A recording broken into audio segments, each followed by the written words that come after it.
नमस्कार। आज हम निगमन करने वाले हैं गॉस नियम के अनुप्रयोग, जिसमें पहला निगमन है हमारा अनंत लंबाई के एक समान आवेशित सीधे तार के कारण वैद्युत क्षेत्र या वैद्युत क्षेत्र की तीव्रता। तो अनंत लंबाई का एक सीधा तार है जिसकी लंबाई अनंत है।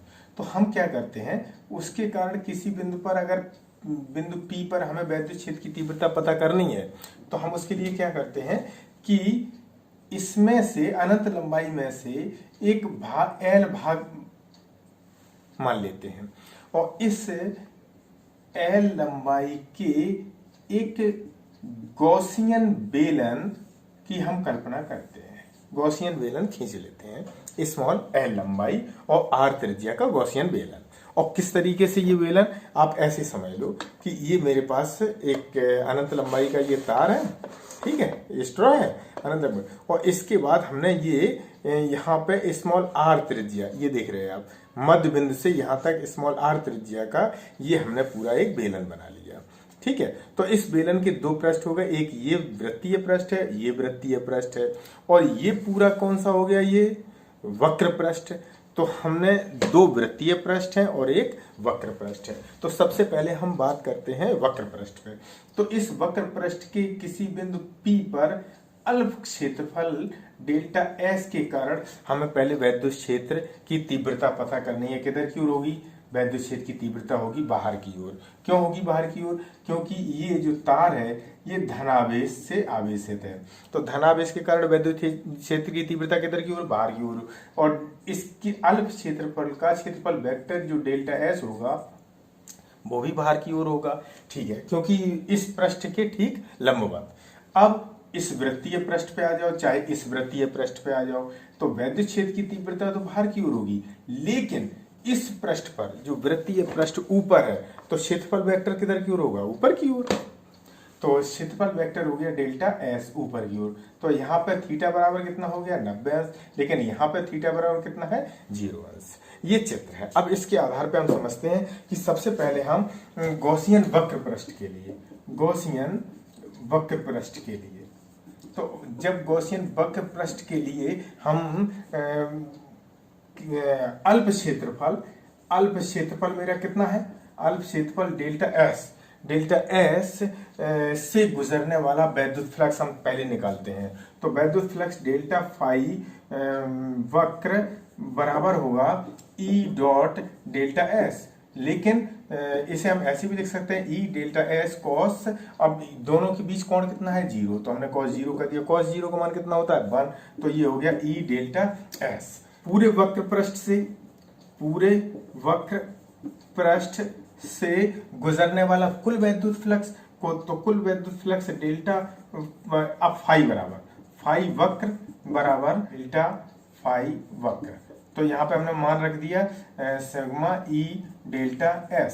लेकिन आप जानते हैं कि यहाँ से इस सीधे तार से R दूरी पर स्थित किसी भी बिंदु पर अगर आप देखें तो दूरी तो समान है और आवेश भी समान है, तो तीव्रता कैसी होगी, समान होगी। तो सिग्मा डेल्टा S, और सिग्मा डेल्टा S की जगह पर हम क्या लिख सकते हैं, वक्र पृष्ठ का क्षेत्रफल, जो कि सूत्र होता है 2 पाई R L।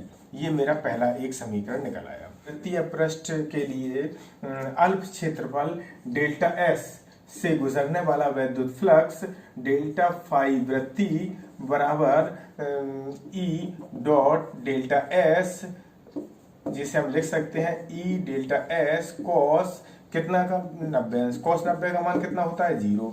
जब अल्प क्षेत्रफल के कारण 0 आया तो पूरे संपूर्ण वृत्तीय पृष्ठ कितने हैं, 2, दोनों वृत्तीय पृष्ठों के लिए, दोनों वृत्तीय पृष्ठों से गुजरने वाला वैद्युत फ्लक्स फाई वृत्ति बराबर कितना होगा, ये भी 0 हो जाएगा टोटल। अब कुल वैद्युत फ्लक्स अगर हम निकालें तो फाई ई बराबर हो गया फाई वृत्तीय और प्लस फाई वृत्ति है 0 और फाई वक्र है E इंटू 2 पाई आर एल। अब हमें क्या ज्ञात करना है, गॉस प्रमेय लगाने, ये टोटल हो गया ई इंटू 2πr_l। अब समीकरण नंबर 1, अब गॉस प्रमेय लगा दो आप। गॉस प्रमेय क्या है? गॉस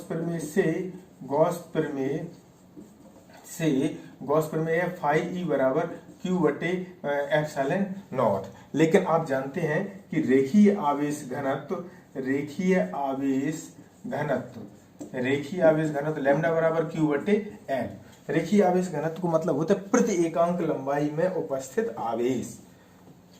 तो यहां से Q बराबर निकालो लैम्डा एल, ये मान यहाँ पर रख दो, इसलिए फाई ई बराबर लैम्डा एल बटे एप्सिलॉन नॉट, समीकरण नंबर 2। अब समीकरण 1 और 2 की तुलना कर दो, तो E इंटू 2πr_l बराबर लैम्डा एल बटे एप्सिलॉन नॉट। तो देखो L से L कट जाए तो E बराबर आएगा 1/2π एप्सिलॉन नॉट और लैम्डा बटे स्मॉल आर। कितना? लैम्डा बटे स्मॉल आर। या हम इसे ऐसे भी लिख सकते हैं, 2 का ऊपर नीचे गुणा कर दें तो 1/4π एप्सिलॉन नॉट 2 लैम्डा बटे स्मॉल आर। ये वैद्युत क्षेत्र की तीव्रता निकल आई है अनंत लंबाई के एक समान सीधे तार के कारण वैद्युत क्षेत्र की तीव्रता। अब अगला हेडिंग है मेरा कि एक समान आवेशित अनंत समतल चादर के कारण वैद्युत क्षेत्र या वैद्युत क्षेत्र की तीव्रता। अब कोई समतल चादर है जो कि है अनंत लंबाई की, और इस चादर को आवेशित किया गया है धनावेश से। जब धनावेश से, और इसके कारण किसी बिंदु P पर हमें वैद्युत क्षेत्र की तीव्रता पता करनी है इस चालक से r दूरी पर स्थित। इसके लिए आपको हम एक दिखाते हैं कि जैसे मान लो ये मेरे पास है, ये आवेशित चादर आप मान लें, ठीक है, ये हमने आवेशित चादर मान ली। अब इस आवेशित चादर से r दूरी पर स्थित ये कोई बिंदु P है, यहाँ पे ये उठा हुआ भाग है, इसको बिंदु P मान लो। इस बिंदु P पर हमें वैद्युत क्षेत्र की तीव्रता पता करनी है। तो हम क्या करते हैं, इसके लिए r दूरी पर इस तरफ और r दूरी पर पीछे एक लंबवृत्तीय बेलन की हम कल्पना करते हैं। हम एक लंबवृत्तीय बेलन खींचते हैं जिसे हम कहते हैं गॉसियन बेलन। तो यहाँ से हमने क्या किया, यहाँ से r दूरी पर ये हमने एक गॉसियन बेलन खींच दिया और इधर भी हमने एक गॉसियन बेलन खींच दिया, ठीक है। ये P बिंदु है, यहाँ पे हमने मान लिया P डैश, और यहाँ पे वैद्युत क्षेत्र की तीव्रता प्लस के कारण किधर की ओर होगी, बाहर की ओर, और वृत्तीय पृष्ठ का ठीक अभिलंब जो होगा वो भी डेल्टा एस वेक्टर इधर की ओर होगा। वही सेम इधर वैद्युत क्षेत्र की तीव्रता इधर की ओर होगी और क्षेत्रफल वेक्टर भी इधर की ओर होगा, ठीक है। लेकिन अगर हम वक्र पृष्ठ की बात करें तो वक्र पृष्ठ पर वैद्युत क्षेत्र की तीव्रता तो बाहर की ओर होगी, लेकिन क्षेत्रफल वेक्टर ठीक अभिलंबवत ऊपर की ओर होगा। अब बस इतना अगर आपको समझ में आ गया है तो अब आप समझ लीजिएगा कि बहुत आसान हो गया। अब हम क्या करते हैं, गॉसियन वृत्तीय पृष्ठ से पृष्ठ के लिए अल्प क्षेत्रफल डेल्टा एस से गुजरने वाला वैद्युत फ्लक्स डेल्टा फाई वृत्ति बराबर ई डॉट डेल्टा एस। ये इसे हम लिख सकते हैं ई डेल्टा एस कॉस। अब दोनों के बीच कोण कितना है, 0, तो कॉस 0 का मान कितना हो गया, ई डेल्टा एस, ठीक है। अब इसी प्रकार से 2 पृष्ठ हैं तो दोनों के कारण टोटल कितना हो जाएगा वो हम बाद में करेंगे। अब हम क्या करते हैं, दोनों वृत्तीय पृष्ठों से गुजरने वाला कुल वैद्युत फ्लक्स फाई ई बराबर सिग्मा डेल्टा फाई वृत्तीय तो यहाँ पर, लेकिन हमें क्या करना होगा, 2 का गुणा पहले कर देना होगा क्योंकि 2 वृत्तीय पृष्ठ हैं। तो 2 और सिग्मा डेल्टा फाई ई वृत्ति की जगह पर ई डेल्टा एस। अब 2 ई तो आप जानते हैं ई नियत है क्योंकि यहाँ से दूरी बराबर है वृत्तीय पृष्ठ तक की, तो ई बाहर निकाल ले तो सिग्मा डेल्टा एस। अब सिग्मा डेल्टा एस का मतलब हो गया पूरे 2e पूरा वृत्तीय पृष्ठ का क्षेत्रफल, और वृत्तीय पृष्ठ का क्षेत्रफल हम पहले मान लिया है कि ये ए वृत्तीय पृष्ठ है, ए क्षेत्रफल का, तो यहाँ पे हमने 2e रख दिया, इसे डाल दिया समीकरण नंबर 1। अब हम क्या करते हैं, अब चलते हैं वक्र पृष्ठ के लिए। तो गॉसियन वक्र पृष्ठ के लिए, गॉसियन वक्र पृष्ठ के लिए, तो गॉसियन वक्र पृष्ठ के लिए अल्प क्षेत्रफल डेल्टा एस से गुजरने वाला वैद्युत फ्लक्स फाई वक्र बराबर ई डॉट डी एस। और ई डॉट डी एस बराबर क्या होता है आप जानते हैं, ई डी एस कॉस, अब थीटा कोण कितना है यहाँ पे 90 अंश, तो हमने रख दिया 90 और cos 90 का मान 0। तो इस प्रकार से अल्प पृष्ठ क्षेत्रफल के कारण 0 आया। तो संपूर्ण वक्र पृष्ठ के लिए कितना आएगा आपको पता ही है। संपूर्ण वक्र पृष्ठ के लिए, संपूर्ण वक्र पृष्ठ के लिए फाई वक्र बराबर कितना होगा, सिग्मा डेल्टा फाई वक्र। जब डेल्टा फाई वक्र का मान 0 है तो टोटल मान कितना हो गया 0। समीकरण नंबर 2। अब टोटल कुल वैद्युत फ्लक्स निकाल लो।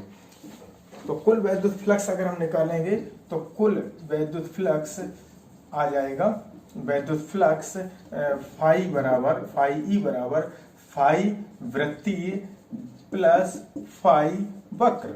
और फाई वृत्तीय का मान कितना है 2EA और फाई वक्र का मान कितना है 0, तो ये आ गया 2EA। समीकरण नंबर 3। अब लगा देना है मैं गॉस प्रमेय। और गॉस प्रमेय क्या है, गॉस प्रमेय से फाई ई बराबर क्यू बटे एप्सिलॉन नॉट, क्यू बटे एप्सिलॉन नॉट। लेकिन ये आवेश से समतल चादर है, चादर का अपना पृष्ठीय क्षेत्रफल है। तो पृष्ठीय आवेश घनत्व का सूत्र, पृष्ठीय आवेश घनत्व सिग्मा बराबर क्यू बटे ए। यहाँ से क्यू बराबर निकालो सिग्मा ए, तो क्यू बराबर सिग्मा ए, तो फाई ई बराबर कितना आ गया, फाई ई बराबर आ गया सिग्मा ए बटे एप्सिलॉन नॉट। समीकरण नंबर 4। अब समीकरण 3 व 4 से, तो जब समीकरण 3 और 4 से करेंगे तो अब क्या हो जाएगा कि 2EA बराबर सिग्मा ए बटे एप्सिलॉन नॉट ए से ए काट दो तो ई बराबर सिग्मा बटे 2 एप्सिलॉन नॉट। ये आपका सूत्र आ गया। अब हमारा तीसरा निगमन है, तीसरा निगमन कौन सा है, अनंत लंबाई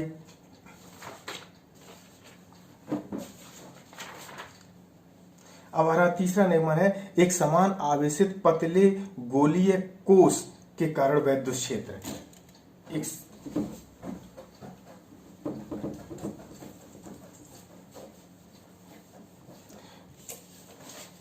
अब हमारा तीसरा निगमन है, एक समान आवेशित पतले गोलीय कोश के कारण वैद्युत क्षेत्र। एक समान रूप से आवेशित पतले गोलीय, ये पतला हमने गोलीय कोश मान लिया जो कि कैपिटल आर त्रिज्या का है और इस पर समान रूप से प्लस क्यू आवेश वितरित है। अब इसका हमने केंद्र बिंदु मान लिया O। अब हमें सबसे पहले निकालना है गोलीय कोश से बाहर। तो जब बाहर निकालना है तो बाहर मान लो कि इसके केंद्र O से R दूरी पर स्थित कोई बिंदु P है, यहाँ पे हमें वैद्युत क्षेत्र पता करना है। तो इसके लिए हमें क्या करना होगा कि कोई बिंदु P है, यहाँ पे हमें वैद्युत क्षेत्र पता करना है। तो हमें क्या करना होगा, इसके लिए काल्पनिक गॉसियन पृष्ठ खींचना होगा। जब काल्पनिक गॉसियन पृष्ठ खींच देंगे तो इसके कारण अब हम क्या करेंगे, सबसे पहले हम अल्प पृष्ठ क्षेत्रफल के लिए निकालेंगे। सबसे पहले अल्प के लिए निकालेंगे, उसके बाद हम क्या करेंगे, फिर पूरे के लिए निकालेंगे। तो अल्प पृष्ठ क्षेत्रफल कितना है डेल्टा एस, और डेल्टा एस तो अब प्लस क्यू आवेश है तो बल रेखाएं किधर की ओर होंगी, इस पृष्ठ से बाहर की ओर। सदैव ध्यान रखें, प्लस क्यू आवेश अगर किसी को दे दिया गया तो बल रेखा किधर की ओर होंगी, बाहर की ओर। तो ये जब बल रेखाएं बाहर की ओर होंगी, अब आप बाहर से देखें तो ये बल रेखाएं आपको कहां से आती हुई प्रतीत हो रही होंगी, केंद्र से। तो हम प्लस क्यू आवेश को केंद्र पर स्थित मान लेते हैं। और जब प्लस क्यू आवेश केंद्र पर स्थित मान लिया तो इसके कारण बिंदु P पर तीव्रता की दिशा किधर की ओर होगी, बाहर की ओर। और डेल्टा एस के कारण क्षेत्रफल वेक्टर किधर की ओर होगा, वो भी ऊपर की ओर होगा, डेल्टा एस। ठीक है। अब बाहर जब निकालेंगे तो गॉसियन पृष्ठ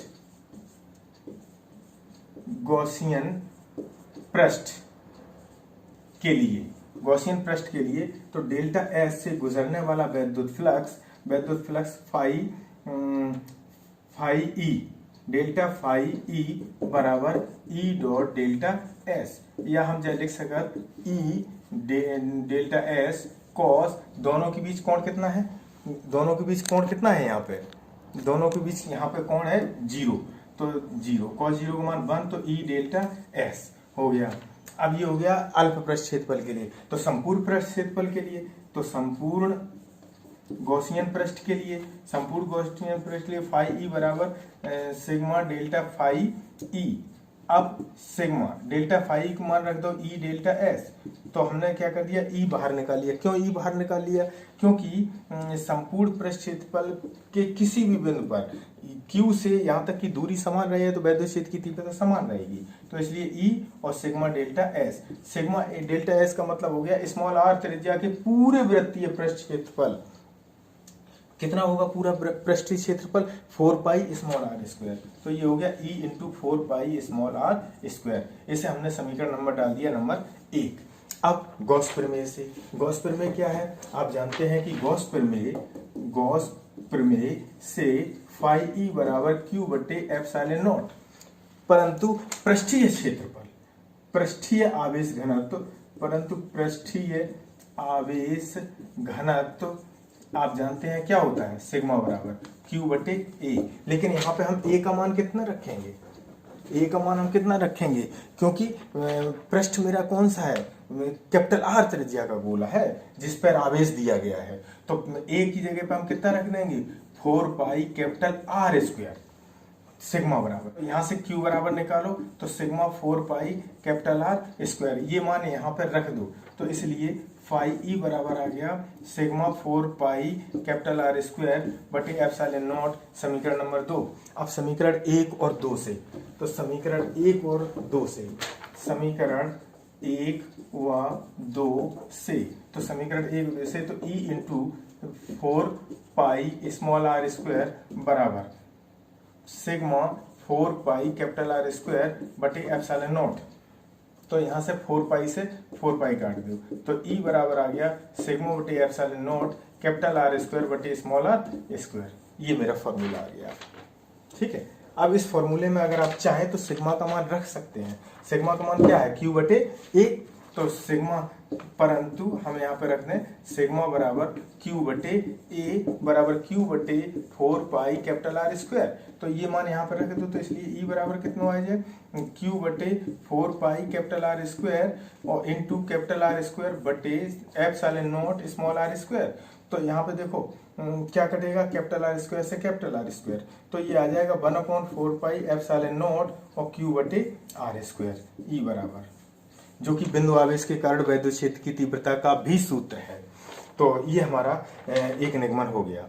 अब हमारा है गोलीय कोश के भीतर। तो देखो इसको हम ऐसे ही बता दे रहे हैं कि गोलीय कोश के भीतर जब खोखला गोला है तो आवेश तो अंदर नहीं है। जब आवेश अंदर नहीं है तो इसलिए वहां से गुजरने वाला वैद्युत फ्लक्स भी शून्य होगा, और जब वैद्युत फ्लक्स शून्य होगा तो वैद्युत क्षेत्र की तीव्रता का मान भी शून्य होगा। ठीक है, इस के साथ ये चैप्टर हमारा समाप्त है। बहुत बहुत धन्यवाद।